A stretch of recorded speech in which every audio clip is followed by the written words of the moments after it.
Hey guys, what's up? Toboloco here, and today we're going to go through the quarterfinals for the AFC Cup that's happening in United Arab Emirates. Can't say it. This is probably going to be like the last video I do on this, because as the tournament winds down, we're going to see clear teams and clear winners. So it's like there's not really much point in doing it, but I thought today I better, because there have been some great results and shock results, poor defending, everything a tournament needs to have. And we're going to start off with Vietnam going out of the going out of the AFC despite getting to the quarterfinals. Very, very heroic effort by Vietnam. They did so well. I mean, possession wise, yes, they were like outnumbered possession wise, but the shots indicated a more fairer game than that. Japan, they had a goal disallowed, they had like the VAR decisions as well.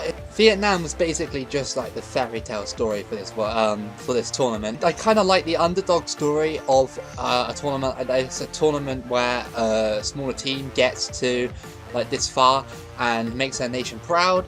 Japan weren't actually that great in the game. Vietnam actually played very well against Japan. From the highlights I saw and some of the reports I read. Of course I can't really watch this tournament because some of the games are on while I'm working. Everybody thought that Japan had way too much to go get, for Vietnam to handle, but I think Vietnam handled themselves very well. So in the 53rd minute, if you didn't know, Vietnam conceded a penalty. It was a VAR penalty. I've seen VAR being used quite a lot in this tournament now, in this stage anyway. It was very, very sort of, I don't know, it was a foul, but it was the lightest of fouls you can probably give for Vietnam, and it was very unlucky. Japan's Don, or Duan, however you say it, stood up, and took the spot kick and scored, and that was basically all she wrote for Vietnam. Japan did have a goal disallowed in the first half, thanks to VAR. It came off of the arm. I think it was like Yoshida headed it, but I think it came off his arm. I'm not sure. It did hit someone's arm. I think for Vietnam, the only way from this is up. They can build on this, go into the next tournament, try and qualify for the World Cup if possible. They've got to be a really strong contender now anyway.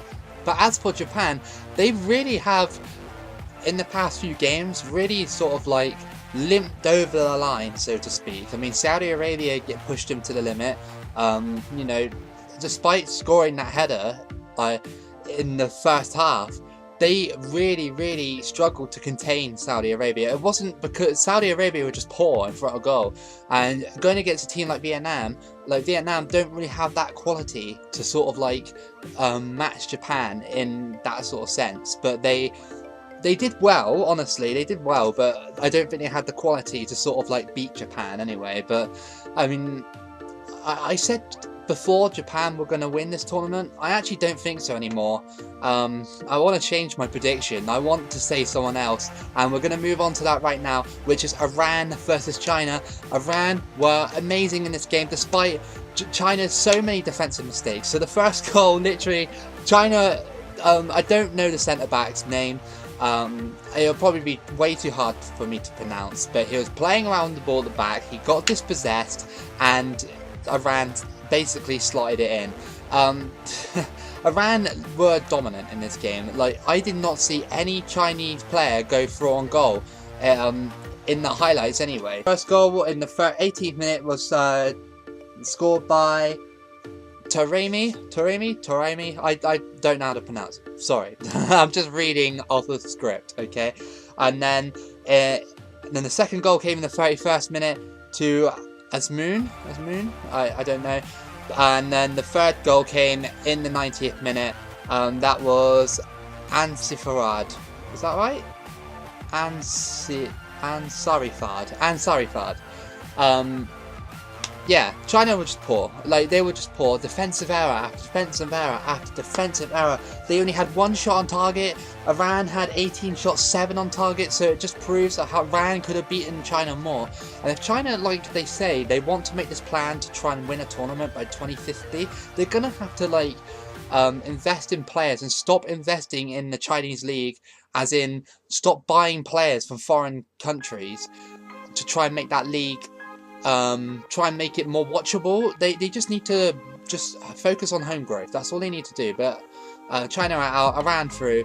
I think Iran actually now are going to win this tournament. Iran in the next round have got is Japan, the one I predicted who will win this tournament. So yeah, this is the semi-final stage. I think that Iran are going to take it all the way. I revoke my Japan one. Unless Japan actually shock Iran, it will be a shock because they haven't played very well. I think Iran will go through and do this. Lots of defensive errors by China. Iran were just too clinical for them. Bad matchup as well, you know. Iran are a very good team. They showed that at the World Cup in 2018. They were very unlucky to draw against Portugal. I think they should have won that game. One of the shocks of the day is South Korea versus Qatar. Qatar squeezed through thanks to a goal from Hatem, or Hatem, however you say it. It was in the 76th minute. They were getting pressured so hard, Qatar. Like, South Korea just weren't clinical. They weren't. They had free kicks. They had shots on goal. It was just madness. Qatar did have more shots, but like, they had less possession, which means that they were constantly like sort of defending, and the highlights I saw were just constant South Korea attack, South Korea attack, South Korea attack. And then as I said, in the 76th minute, or 78th minute, Qatar got their chance, and it was a very sort of like, do you remember when Adair scored that goal for Portugal in the final, Euro 2016? It was very much like that. He was just like holding the player off, and he just shot randomly, and it beat the keeper, and it went in. That's all you need in this tournament, and Qatar did it. And it's really interesting to see now what Qatar can do in the next round against the opponent we're going to talk about in a minute. It will be interesting to see how they will use this momentum for the World Cup in 2022. I know that's quite far away, it's like 3 years from now, but Qatar have got a building block here. South Korea obviously did not have that end product with the attack. They were just poor. Also, it's notable to note that South Korea did score literally a minute after Qatar scored, but it was ruled offside by VAR. It was literally by millimeters. But this tournament is going really well, and like I said, I like minnows. Well, not minnows, but unexpected teams going through. Like we saw Croatia in the World Cup final. You wouldn't have said before that World Cup that Croatia would have got to that final, but they did. So the last game we're going to talk about is Australia versus the hosts, UAE, and UAE stunned Australia thanks to some poor defending from Australia. It was terrible. Australia had 22 shots and only 2 on target, whereas UAE had 7, 2 on target, and won the game. That's all that matters. It's just conversion rate. It's like a game of FIFA, isn't it? Like, you're dominating someone and then they get that lucky goal and they beat you. That's basically what Australia experienced in real life. Australia again had the better possession, but they still lost, like South Korea. It's incredible, and I know a lot of Australians are going to be like, well, we don't care about football, we don't care about soccer or whatever. It's like, but you're the defending champions. You should be one of the biggest nations in that confederacy. Anyway, the goal was scored by Mabkut, is that how you say it, UAE fans? I don't know, I apologise. But it was a defensive error, and it was one of the most stupid plays by Australia ever. I think it was Abdulrahman, like charged into the back of someone, and it pressured the midfielder or defender to pass it back to the other defender who was literally alone, and he just got caught out, and the goalkeeper, he passed it back to the goalkeeper, and it was like on its travel sort of thing. But the UAE striker Mabkut got in, rounded Matt Ryan like he was nothing, and just tapped it in. It was a great goal. If you haven't seen it, I'll pull it up here if I can.